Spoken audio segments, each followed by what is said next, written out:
ang korap na sistema. Tama po ba? Tama! Buong Pilipinas na po, parang awa naman ang nag-aaklas. Magpapakulong pa ba tayo sa ating mga pamantasan? Hindi! Bilang Universidad ng Mamamayan, bilang Universidad ng Pilipinas, tayo po ang tagapangandila ng kilusang kabataang estudyante sa buong Pilipinas. Tama! Hindi po tayo magpapahuli. Babahin po natin ang protesta, ang mga lansangan, ang mga pabrika, ang syudad, ang katayunan.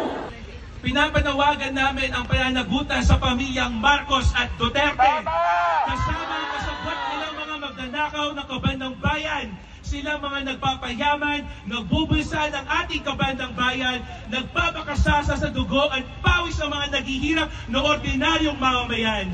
Sa UP Baguio, look around.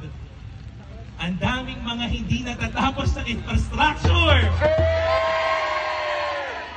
Paulit-ulit na lang tayo nagmamarsya para sa laban sa korupsyon at katiwalian.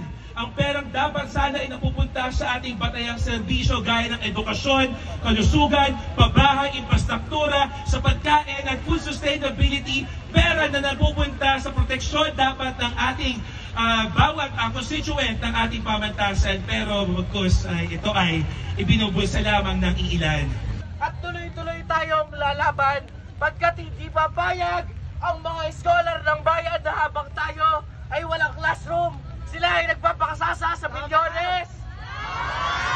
Hindi papayag ang mga scholar ng bayan na habang tayo sa University of the Philippines ay kulang-kulang ang mga building, sila ay nagpapakasasa sa milyones.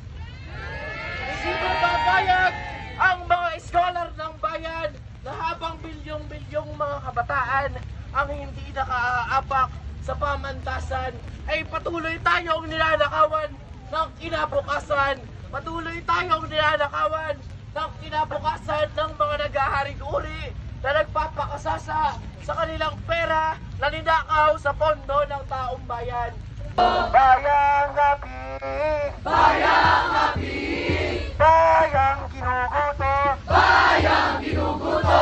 Bayang minasakir! Bayang minasakir! Magkabit-bisig! Magkabit-bisig! Durugin ang kaaway! Durugin ang kaaway! Maglas ang bayan! Maglas ang bayan! Kapag pumula ang silangan! Kapag pumula ang silangan! Malapit na kalayaan! Malapit na kalayaan! Malaya ay makakamtan! Malaya ay makakamtan! Sadik magbayan!